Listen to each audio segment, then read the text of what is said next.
24 గంటల్లో 4 గంటల తపస్సు జరిగిందా? ఏమీ లేకపోవడం ఏమిటి? నువ్వు పొందట్లా మనుష్య జన్మ ప్రయోజనాన్ని? పూనికతో నిలబడాలి, ప్రతిబంధకం వచ్చినప్పుడే నిలబడాలి అని అనుకున్నారనుకోండి, ఇక్కడ వచ్చిన భావాన్ని ఇక్కడే తొక్కుతారు. కాబట్టి ఇప్పుడు మంచి పక్కకి చెడు స్పర్శ ఉంటుందా ఉండదా? ఎప్పుడూ ఉంటుంది, ఉండకపోవడం ఏమి ఉండదు. కించిత్ లొంగితే కించిత్ చెడు ఉంటుంది, ఎక్కువ లొంగితే ఎక్కువ చెడు ఉంటుంది. చెడు నుంచి విముక్తి అయితే వెలుతురు ఉంటుంది. చీకటి వెన్నెల లేకుండా ఉండవు, ఉంటాయి. కానీ తమసోమా జ్యోతిర్గమయ, విడుదల పొందే ప్రయత్నం చెయ్యాలి. కానీ ధార్మిక ప్రవచనం, ధర్మనిష్ట గురించిన చదువు కేవలం చదువుకోవడానికి, కేవలం వినడానికి అనుకోండి, ఏమీ ఉపయోగం ఉండదు. రామాయణం చదువుకుంటున్నానండి, ఎందుకు చదువుతున్నారు అంటే, ఇక్కడ ఇలా పట్టుకుని చదవడం మనసు ధర్మం కాబట్టి చదివేస్తూ, నేను ఇవాళ ఈ పనులు చెయ్యాలి, ఈ పనులు చెయ్యాలి అనుకుంటూ గబగబా పేజీలు తిప్పేసి, అయిపోయి 120 పేజీలు అని చెప్పేసి, పైన కొంత చూసేసి అయిపోయిందని చెప్పి స్వస్తి ప్రజాభ్య పరిపాలయంతాం న్యాయేన మార్గేణ మహిం మహిషా అని నీరాజుని ఇచ్చేసి వెళ్ళిపోయాను అనుకోండి, రాముడు నా చొక్కా పట్టుకున్నా అన్నన్నా నువ్వు సరిగ్గా చదవలేదు అని నన్నేమండవు. కానీ ఎందుకది? ఎవరి కోసం చేస్తున్నట్లు? ఒక్క శ్లోకం చదువుకోవాలంటప్పుడు ఒకే ఒక్క శ్లోకం చదువుతారు. భగవద్గీత కించిదీత గంగాజలలవ కణికా పీత సకృదపియేన మురారి సమర్చ క్రియతే తస్య యమేన చర్చ. నీకు పనుంది, పూనికతో 1 గంటే పూజ చేయి. నీకు పనుంది, పూనికతో 1 గంట చెయ్యి. నువ్వు చెయ్యగలను అని అన్ని విధాలు అనుకున్నావు, మనసారా 2 గంటలు చెయ్యి. ఏది చేసినా మనసారా చెయ్యి తప్ప రాక్షస స్పర్శని విడిపించుకునే ప్రయత్నం చేయాలి. బయట ఉత్తిష్టంతో భూత పిశాచాహ ఎంత అవసరమో, ఇక్కడ ఉత్తిష్టంతో భూత పిశాచాహ కూడా అంతే అవసరం.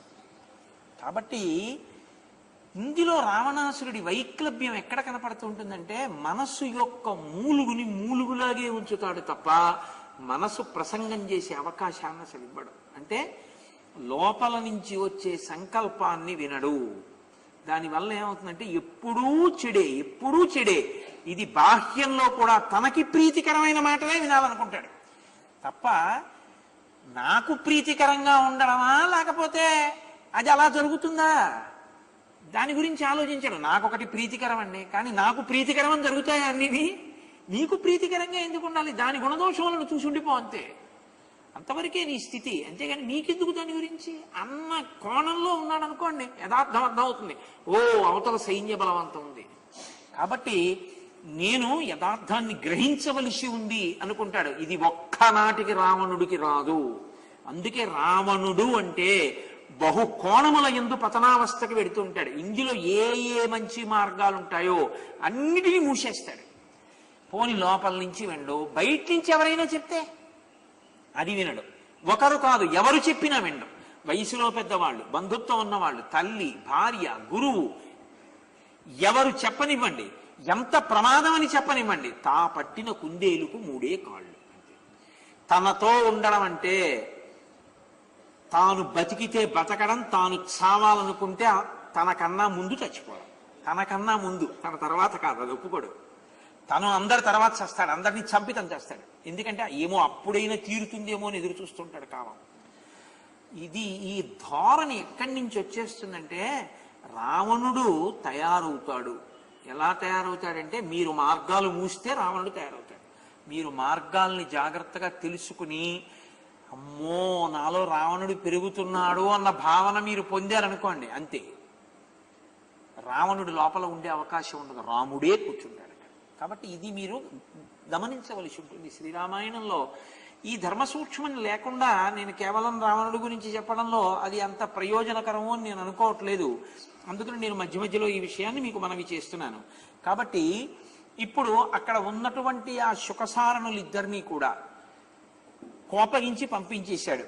శార్దూలుడు అనబడేటటువంటి ఒక గూఢచారిని తీసుకొచ్చారు అక్కడున్న అమాత్యులు. వాళ్ళని పిలిచి, నీవు కొంతమంది గూఢచారులతో కలిసి వానర బలంలో ప్రవేశించి, వాళ్ళ బలం ఇటువంటిదో, వాళ్ళు ఎంత గొప్ప స్థితిలో ఉన్నారో, వాళ్ళు ఏ వ్యూహంతో ఉన్నారో నువ్వు కనిపెట్టిరా అంటే, మళ్ళీ తిరిగి వచ్చి వాళ్ళు రామబలం చాలా గొప్పదన్నారు అనుకోండి, మళ్ళీ వెంటనే ఏం చెప్తాడో తెలుసా అండి, నేను దేవేంద్రుణ్ణి గెలిచాను, నేను యముణ్ణి గెలిచాను, నేను యక్షుల్ని గెలిచాను, నేను గంధర్వుల్ని గెలిచాను, ఈ నరుడు నాకు ఒక లెక్క, ఈ వానరములు ఒక లెక్క అంటాడు. మరి అలాంటప్పుడు కనుక్కురమ్మని ఎందుకన్నావు? అని అనకూడదు ఎదురుగున్నవాళ్ళు. ఎందుకంటే అలా అనే సాహసం చేయరు. ఎందుకంటే కామం పక్కన క్రోధం ఉంటుంది, చంపేయండి వీళ్ళనంటాడు. యుక్తాయుక్త విచక్షణ ఉండదు. ఇది రావణుడి శీలంలో ఉన్నటువంటి చాలా ప్రమాదకరమైన ధోరణి. ఈ ధోరణి కానీ మనం అనుమతించామో లోపలికి, మనలో కూడా రావణుడు చేరిపోతాడు. అందుకే చాలా జాగ్రత్తగా మనని మనం పరిశీలించుకోవడం అలవాటు అవుతూ ఉండాలి. ఇప్పుడు వెళ్ళిన శార్దూలుడు ఏం చేస్తాడండి? అక్కడ ఏముందో అదే కదా చెప్తాడు. మీరిల్లు చూసినా, నేనిల్లు చూసినా, ఆయన ఇల్లు చూసినా అక్కడ పాలు పెట్టి చూసిరండి అన్నాం అనుకోండి, ఎంతమంది ఇల్లు చూసినా ఏముంటుంది? పాలే ఉంటాయి. నేనది కళ్ళు అని చెప్పాలనుకున్నాను అనుకోండి, అది నిజంగా ఎవడైనా వచ్చి ఏమంటే అక్కడ కళ్ళు ఉందండి అని చెప్పాడు అనుకోండి, పాలని కళ్ళు అని చెప్పాడు అనుకోండి, వాడు నా ప్రీతి కొరకు చెప్పిన వాడే తప్ప వాడు సత్యం చెప్పిన వాడు మాత్రం కాడు కదా. షహబాష్, ఎంత గొప్ప మాట అన్నావు రా, అక్కడ కళ్ళుందని నేను ఉంగరం తీసి వాడికి ఇచ్చాను అనుకోండి, ఇప్పుడు నేను ఇచ్చిన బహుమానంలో నా ప్రాజ్ఞత సంస్కారం ఏమైనా ఉన్నాయా? లేకపోతే అది కళ్ళని చెప్పడం సత్యమా? పాలని చెప్పడం ఒప్పా? పాలని చెప్పడమే ఒప్పు కదండి. కానీ పాలని కళ్ళని ఎవరైనా చెప్తారేమో అని చూస్తాడు. కానీ విచిత్రం ఏంటో తెలుసా? ఎంత రాక్షసులైనా అక్కడికి వెడితే వాళ్ళ లక్షణం ఈయన మీద పడుతుంది. రాముడి దగ్గరికి వెళ్ళి వచ్చాడు అనుకోండి, దాని ప్రభావం కొంత పడిపోతుంది. పడిపోయి అట్నుంచి వచ్చి అబ్బో ఏమి సైన్యం, ఏం బలం అంటుంటారు. ఎందుకని ఒక్కటే కారణం, శత్రువు అన్న భావనతో పట్టుకుంటారు వాళ్ళు. వాడేం చేశాడా? చూడ్డానికి వచ్చాడు, అస్త్రం పట్టుకున్నాడా, శస్త్రం పట్టుకున్నాడా? యుద్ధానికి వచ్చాడా? అస్త్రం శస్త్రం పట్టుకోకుండా యుద్ధానికి రాని వాడిని నేను చంపన వదిలేయండి అంటాడు రాముడు. ఈ ధర్మానికి వాళ్ళు ముగ్ధులైపోతారు. ఏదే మనం ఎప్పుడు వినలేదురా, మన వాడి దగ్గర అసలు ఇలాంటి గుణమే లేదని వెళ్ళి అయ్యో ఎంత గొప్పవాడండి, వాళ్ళ ఆవిడి కోసం యుద్ధానికి వచ్చాడు తప్ప పాపం లేకపోతే ఆయన అలా వచ్చేవాడు కాదని అంటాడు. ఈ మాట వాడికి నచ్చదు. వెంటనే అంటాడు నేను వదలను సీతని అంటాడు. ఇది రావణ ప్రవృత్తి. కాబట్టి అన్ని మార్లు పంపిస్తాడు. ఇప్పుడు శార్దూలుడు వచ్చి ఏం చెప్తాడు? పాలని చెప్తాడు, అంతే కదండి. కళ్ళు అని చెప్పలేడు. అలా ఎవరు చెప్పినా ప్రహస్తుడు చెప్పాలంతే, ఇంకెవరు చెప్పరు. ఇదేగా చెప్పాడు విభీషణుడు. వాడికి తెలుసు కానీ చెప్పడం. ఎందుకు చెప్పడో తెలుసా? నీ వలన ప్రాపకం కావాలి వాడికి. అందుకని నీకేది ఇష్టమో చెప్తాడు తప్ప నీకు ప్రమాదకరమైన సత్యమును ప్రహస్తుడు చెప్పడు. అందుకే మాట్లాడితే రావణుడు ఎవరి పేరు ఎత్తుతాడో తెలుసా అండి? ప్రహస్తుడి పేరు ఎత్తుతాడు. మీరు చూడండి, లోకంలో ఒక లక్షణం ఉంటుంది. నీ చెప్పిన మాట ఎప్పుడూ వింటారు అన్న ఆలోచన నాకు ఉందనుకోండి, ప్రీతి జనిస్తుంది అక్కడ. నీ చెప్పింది ఏదో చేస్తాడు ఆయన. కాబట్టి ఇప్పుడు నేను ఎవరి వైపు మొగ్గుతానో తెలుసా అండి? ఆయన్ని కూడా రమ్మనండి, ఆయన్ని కూడా రమ్మనండి, ఆయన్ని కూడా రమ్మనండి అంటాను. నేను ఎడ్డమంటే ఆయన తెడ్డమంటాడు అనుకోండి ప్రతిదానికి. బాబా ఆయనకి ఏమైనా పని ఉంటే చూసుకోమనండి అంటాను కదండి. ప్రహస్తుడు అని ఎందుకంటాడో తెలుసా? ఒరేయ్ అది కళ్ళేమో అన్నాడు అనుకోండి, ఆవు పాలైనా కళ్ళని ప్రభువు చెప్పాలనుకుంటున్నాడని గ్రహిస్తాడు. ప్రభువుది కళ్ళు అంటే వీడు ఆభరణ ఇస్తాడు. అందుకని ప్రహస్తుడు అంటే ఇష్టం. అందుకే యథాలాపంగా అవసరం ఉన్నా లేకపోయినా ఎవరి పేరు వస్తుంటుందో తెలుసా అండి? ప్రహస్తుడి పేరు వస్తుంది. అంటే వీడిని చంపేవాడు వాడే అని గుర్తు. వీడిని అధర్మంలో బాగా నిలబెడుతున్నాడు అనమాట వాడు. కాబట్టి వాడి వల్ల వీడు చచ్చిపోతాడని గుర్తు. ఇంద్రజిత్ కాని, ప్రహస్తుడు కాని, అకంపనుడు కాని, వీళ్ళెవరు మాట్లాడినా, ఎన్నాళ్ళు మాట్లాడినా ఇదే మాట్లాడతారు తప్ప తప్పు అని మాట్లాడేవాడు ఎవడు ఉండడు. ఒకవేళ ఎవరైనా మాట్లాడినా వీడు వినడు. ఓ మాట చెప్పి వాళ్ళు ఏం చేస్తారంటే తలంచుకుని వెళ్ళిపోతారు. తలంచుకు వెళ్ళిపోయే వాళ్లే కానీ వీడి తల వంచగలిగిన వాడు ఉండడం. ఎందుకు ఉండడో తెలుసా అండి? వీడి తపోబలం. కాబట్టి వీడు వంచడం, వాళ్ళు వంచలేరు. కాబట్టి వాళ్ళు వంచలేని తల, వీడు వంచని తల ఉండడానికి వీల్లేదు. కాబట్టి తరిగేస్తాడు రామచంద్రమూర్తి. ఇంతే రామాయణం. ఇది మీరు పట్టుకోగలిగితే మనం ఎలా ఉండాలో మనకి తెలిసిపోతుంది. కాబట్టి ఇప్పుడు బాగా ఆలోచించాడు. నేను మీతో అన్నాను కదా, ఎప్పుడూ మళ్ళీ ఆది దగ్గరికి వెళ్ళిపోతుంది, కామం దగ్గరికి వెళ్ళిపోతుంది. రాముడు వచ్చేసాడు. యుద్ధం చేసి గెలవగలనన్న ధైర్యం పోతోంది. ఎందుకంటే అటు ధార్మిక నిష్ట ఉంది, సముద్రాన్ని దాటాడు. ఇంత వానర బలం ఉంది, సామాన్యులు కారు, యోధులు. కాబట్టి ఇప్పుడు ఎలా యుద్ధం? ఇప్పుడు రాముడు ఎందుకు వచ్చాడు యుద్ధానికి? సీతమ్మ కోసం వచ్చాడు. సీతమ్మ తనదైతే రాముడు వచ్చి ఉపయోగం లేదు, అప్రతిష్టపాలైపోతాడు. సీత లేని రాముడు ప్రాణం వదిలేస్తాడు, తన యుద్ధం చేయక్కర్లేదు. సీత తన పాంపు చేరదు. ఎందుకు చేరదు? మహాపతివ్రత. ఇప్పుడు సీత తన పాన్పు చేరాలంటే ఆయన వెర్రి ఆలోచన ఎలా ఉంటుందో తెలుసా అండి? రాముడు మరణిస్తే చేరుతుంది. రాముడి మీద మనసు ఉండిపోయింది. ఆ రాముడు లేకపోతే సీత నా పాన్పు చేరుతుంది. కాబట్టి రాముణ్ణి నేను చంపలేను, కానీ రాముడు చనిపోయాడని సీతని నమ్మిస్తే, వక్రమైన ఆలోచన దగ్గర నిలబడ్డం మొదలైంది అనుకోండి, అది చిలవల పొలవలవుతుంది. ఆలోచన అన్నది ఏమిటో తెలుసా అండి? పాదు లాంటిది. మీరు ఒక విషపు పాదు తీసుకొచ్చి పెట్టారనుకోండి, అది ఎక్కుతుంది పందిరి. మీరు సన్నజాజి పందిరి పెట్టారనుకోండి, అది ఎక్కుతుంది పందిరి. మీరు అరణ్యంలో ఎప్పుడైనా చూశారో లేదో, మూకాంబికా క్షేత్రం దగ్గర నుంచి శృంగేరి వచ్చేటప్పుడు ప్రత్యేకించి మన భోగస్థానం ఏమిటది, గోవా దగ్గర నుంచి గోకర్ణం వచ్చేటప్పుడు మీరు రోడ్డు పక్కన చూస్తే మహావృక్షాలు ఎన్ని తీగలు లతలు అల్లుకుపోయి ఉంటాయో, అసలు చెట్ల కొమ్మల్ని చెట్లు కనపడవు, అంతగా అల్లుకుని ఉంటాయి. అల్లుకోవడం దాని లక్షణం. మీరు విషబీజం పెడితే విషపాద అల్లుకుంటుంది, మంచి బీజం పెడితే ఆ పాద అల్లుకుంటుంది. మీరు మంచి ఆలోచనని ప్రోధి చేస్తే అటువైపు కల్లుకుంటుంది. మీరు చెడు ఆలోచనలకి ప్రాధాన్యం ఇవ్వడం ఎక్కువైతే అటు అల్లుకుంటుంది. అది దానికి పందిరి. మీరు ఏదిస్తే అటువైపు అల్లుతుంది. దానికి ఉన్న లక్షణం అది. మనసుకి ప్రయత్నపూర్వకంగా మీరు తిప్పేస్తూ ఉండాలి. దాన్ని కుదరదు, రా ఇటని మళ్ళీ తిప్పి. పందిరి వేరు. ఈ పందిరికి, ఈ పందిరేసింది నువ్వెక్కడానికి కాదు, జాజిత్తీగెక్కడానికి. రాముడి కోసం వేసిన పందిరి కానీ ఈ పనికి మాలిన వాటి కోసం కాదు. ఈ పందిరి లే ఇక్కడి నుంచి అని మళ్ళీ మీరు రాముడిని తీసుకొచ్చేస్తుండాలి అక్కడికి. దానికి మనసు ఆమోదించడానికి సిద్ధపడేటట్టుగా మీరు అభ్యాసం చేయించాలి దాని చేత. దానివల్ల కదండి అభ్యున్నతి కలుగుతుంది.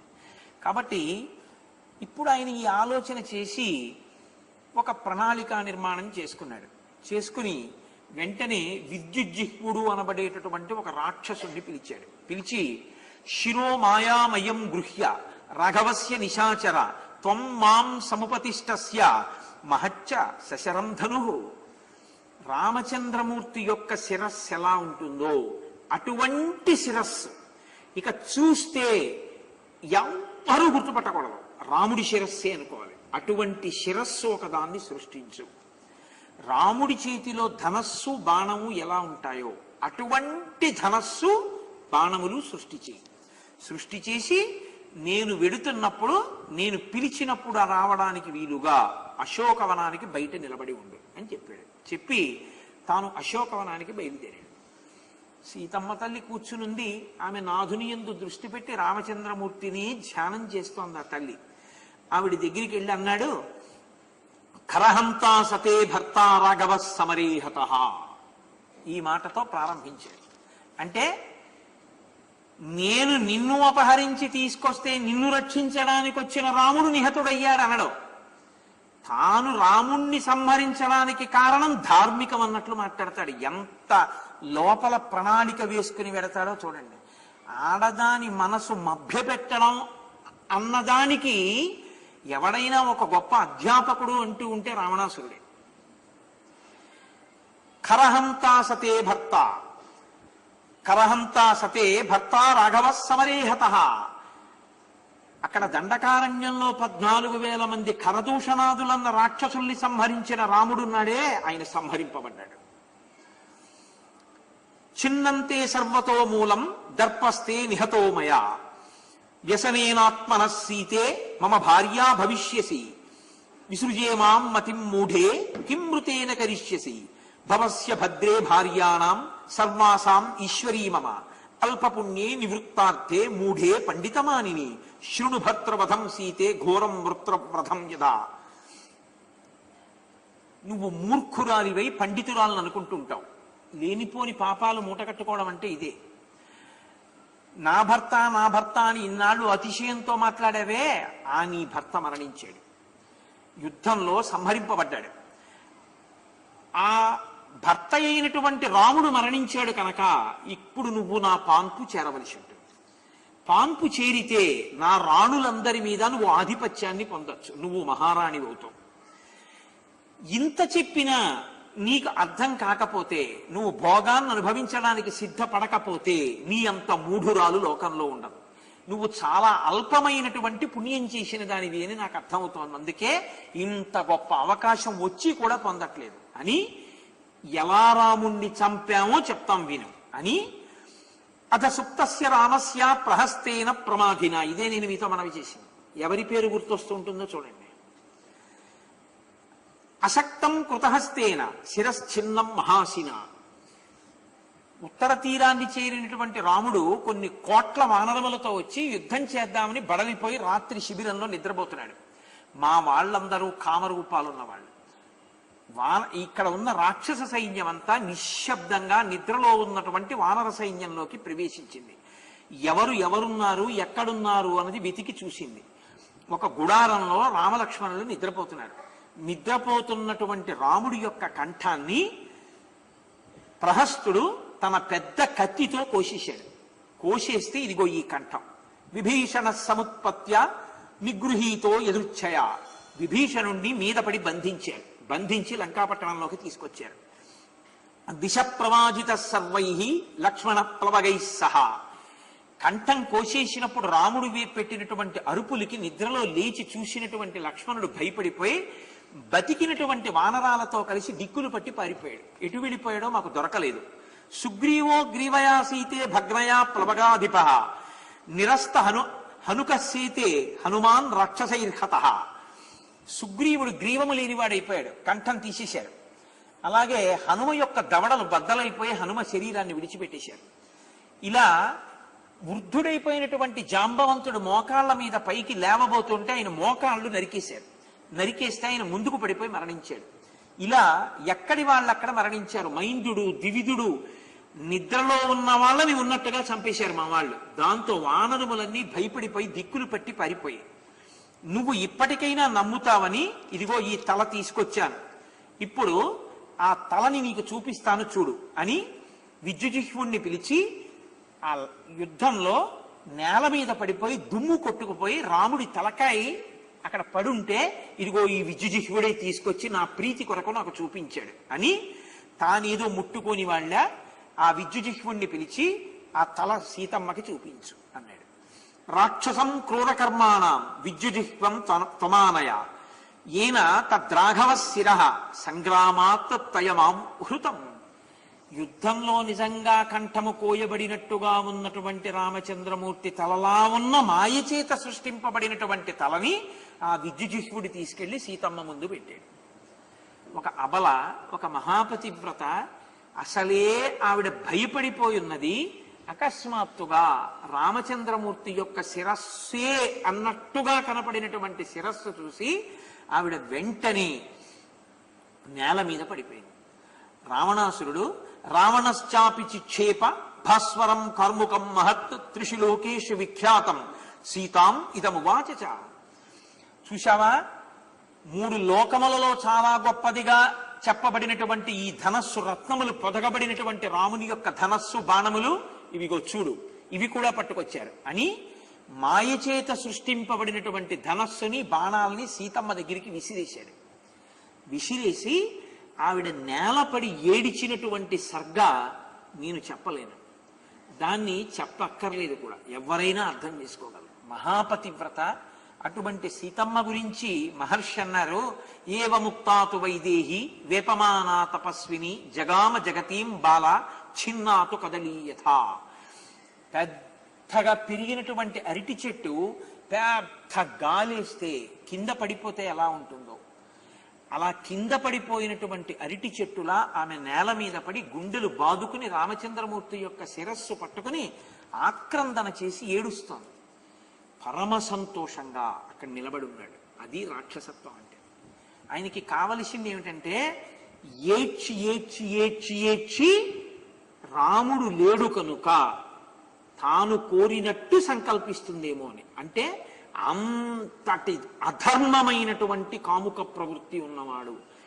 లోపల మీరు ప్రోధి చేసి అటువంటి సంకల్పానికి నీరు పోసి వృద్ధి చెయ్యాలి, కానీ అల్లుకోవడానికి మనసు సిద్ధంగా ఉంటుంది. పందిరి ఎవరి కోసం వేశారో అనవసరం, అల్లుకోవడానికి విషపు తీగ కూడా సిద్ధంగా ఉంటుంది కదండి, ఛేదించవలసి ఉంటుంది ప్రయత్నపూర్వకంగా. కానీ నేను మీతో మనవి చేసింది ఇదే, సీతమ్మ తల్లి ఇంత ఖేద పడుతుండగా ఏమి జరిగి ఉండేదో తెలియదు. కానీ అకస్మాత్తుగా ఒక ఆశ్చర్యకరమైన విషయం జరిగింది. మహారాజా జయీభవ విజయీభవ అంటూ ఒక వార్తాహరుడు వచ్చాడు. ఎందుకో మీతో చాలా ముఖ్యంగా మాట్లాడాలి అని ప్రహస్తుడు వచ్చి సభాభవనం దగ్గర నిలబడ్డాడు. మీరిక్కడ ఉన్నారని తెలిసి మీకు కబురు చెప్పమన్నాడు అన్నాడు. ఆ ప్రహస్తుడంటే మహాప్రీతి వాడికి. కాబట్టి ప్రహస్తుడు వచ్చాడంటే తనకేదో ప్రీతికరమైన వార్త చెప్తాడు అని అనుకున్నాడు. అనుకుని అక్కడ నుంచి వెంటనే బయలుదేరి వెళ్ళిపోయాడు. మాయచే సమనంతరం రావణుడు వెళ్ళగానే ధనుర్బాణములు ఆ శిరస్సు అంతర్ధానమయ్యాయి. కానీ సీతమ్మ తల్లి దుఃఖం పోతుందా? ఆవిడ దుఃఖం పోదు. కానీ ఇదే ఈశ్వరుడు యొక్క అనుగ్రహం అంటే. ధర్మాన్ని పట్టుకున్నవాడు ఎన్నడూ పాడవడు. ఎవరో ఒకరి రూపంలో ఈశ్వరుడు వచ్చి అనుగ్రహిస్తాడు. అక్కడికి విభీషణుణ్ణి చేర్చినటువంటి ఈశ్వరుడే విభీషణుడు భార్యాపిల్లలతో వెళ్లకుండా చేసి సరమని త్రిజటని ఇక్కడ ఉంచాడు. కాబట్టి ఆ సరమ వెంటనే వచ్చి అంది, సమాశ్వసి వైదేహి మా భూత్తే మనసో వ్యథ ఉక్తాయ ద్రావణీనత్వం ప్రత్యుక్తంచ స్వయం త్వయా సఖీ స్నేహేన తద్భీరు మయా సర్వం ప్రతిశ్రుతం లీనయా గగనే శూన్యే భయముత్సృజ్య రావణాత్ తవ హేతోర్ విశాలాక్షి నహిమే జీవితం ప్రియం నశక్యం సౌప్తికం కర్తుం రామస్య విదితాత్మనః వధశ్చ పురుష వ్యాఘ్రే తస్మిన్ నైవోపపద్యతే.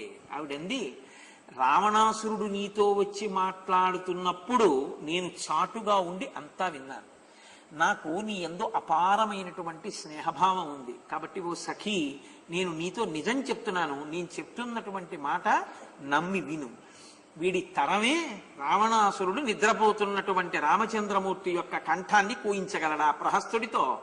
దీర్ఘబాహు, విశాలాక్షుడు, అపారమైనటువంటి పరాక్రమ సంపన్నుడు, 33 కోట్ల మంది దేవతల్ని నిగ్రహించగలిగిన వాడు.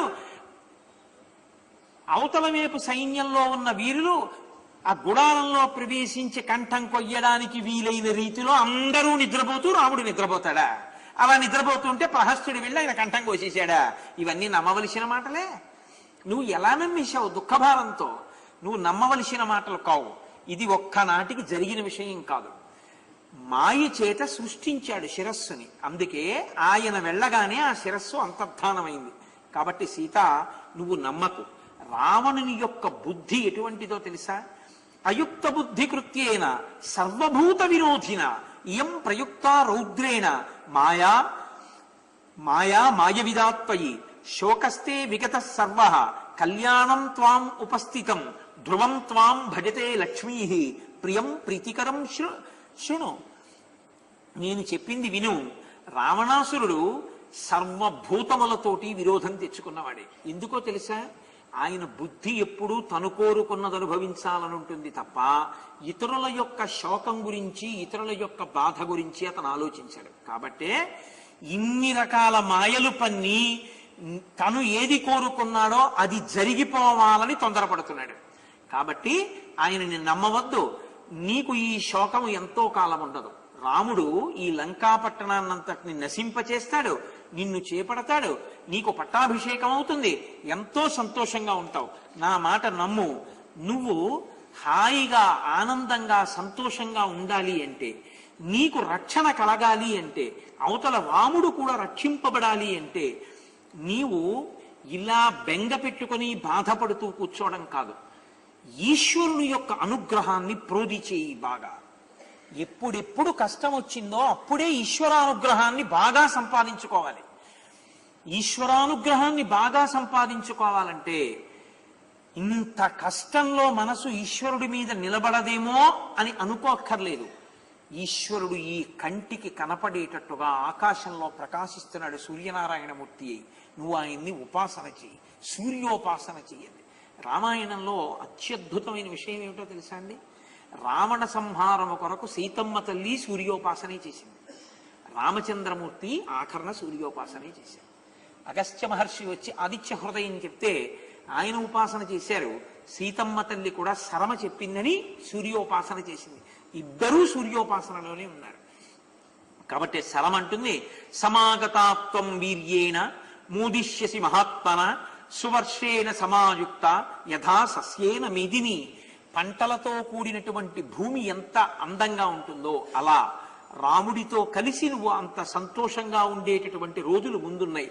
నువ్వు ఈలోగా ఆ కార్యము సిద్ధింపబడే లోపల గిరివరమభితో సువర్తమానో హైవ మండలమాశు యక్కరోతి తమిహ శరణమభ్యుపై దేవం దివసకరం ప్రభవో హ్యయం ప్రజానాం.